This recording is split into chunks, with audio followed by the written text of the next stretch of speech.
Hamilton Stubbs. I'm a double board certified sleep specialist, board certified pediatrician, and I am a certified nutrition specialist. I am going to teach you on Tuesday about sleep. Today's topic is circadian rhythms. What are circadian rhythms?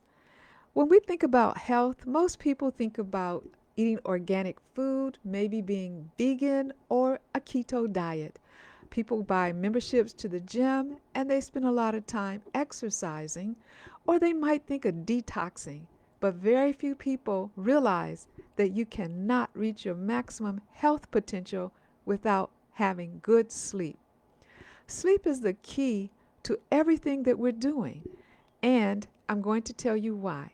It's based on circadian rhythms. But you say, what are circadian rhythms? Because you probably haven't heard of them, but you've seen them. You just didn't realize that they're called circadian rhythms. The most well known one is the sleep wake cycle. We go to sleep at night and we wake up during the day. And what we see is that we just get tired at a certain time, usually in the evening, and we wake up when the sun starts to shine and it's daylight. But what we don't see are all the processes that make this happen. And these are based on our circadian rhythms. The circadian rhythms are the biological processes that happen inside our body that are aligned with our environment. And they oscillate back and forth within a 24-hour period.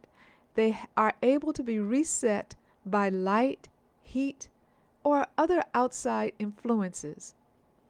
The rhythms are self-sustainable and they are controlled by what's called clock genes.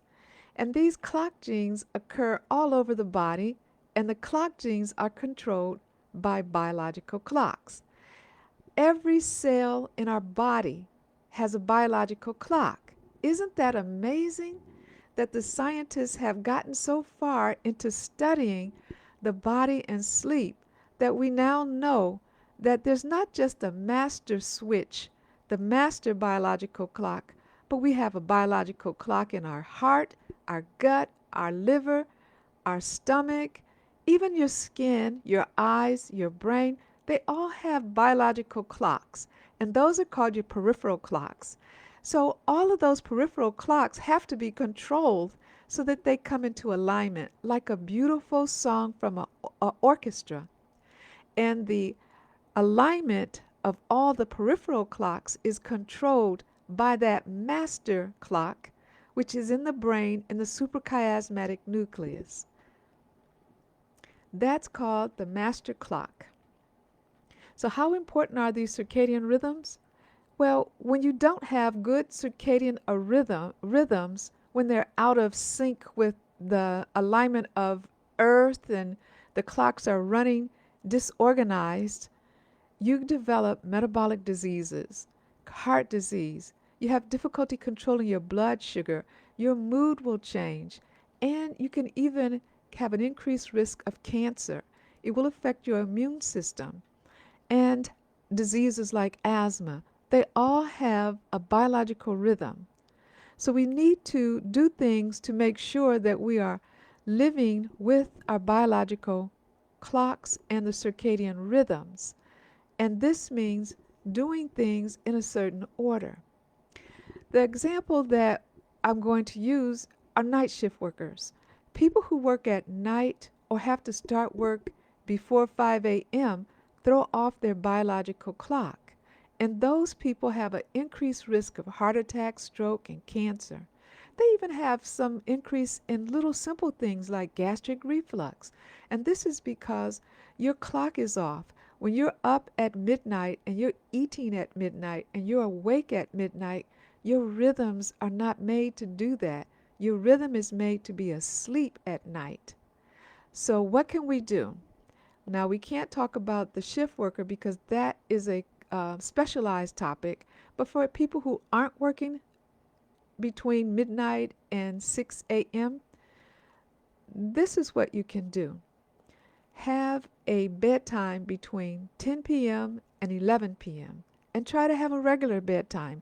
So for example, Go to bed consistently between 10 and 11 p.m.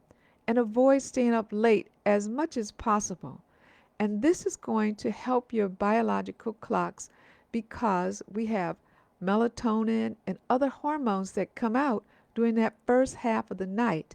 And if you are awake, they do not surge and they don't come out at the same level, so you can't get the benefit of your sleep.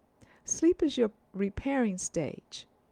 The other thing you want to do is get some physical activity. That's going to help you with aligning your rhythms. Try to eat within a certain limit of time, 8 to 10 hours, so that your gut isn't working overtime. You're throwing off your biological rhythms when you don't have a set time for your meals that's limited. When you go to bed, make sure that your bedroom is conducive with sleep so that you can avoid sleep disruptors like noises coming from your cell phone, light from electronic devices, or the temperature in your room being too hot, outside noises. Even things like the what you cleaned your room with can interfere with your sleep if you're cleaning with harsh chemicals. So you want your bedroom or whatever room you decide to sleep in to be conducive of sleep. And that usually means a slightly cool environment with nice clean air, as clean as you can get it, and noise free, very dark, and comfortable bedding. Wake up at a set time about 7 to 9 hours later. Don't linger around in bed. You need to get up, get outside, get some activity because the sunlight is going to help you align your rhythms. So that's what I want to tell you today about the circadian rhythm. The topic is very complex because think of it. Every cell in your body has a circadian rhythm and a biological clock.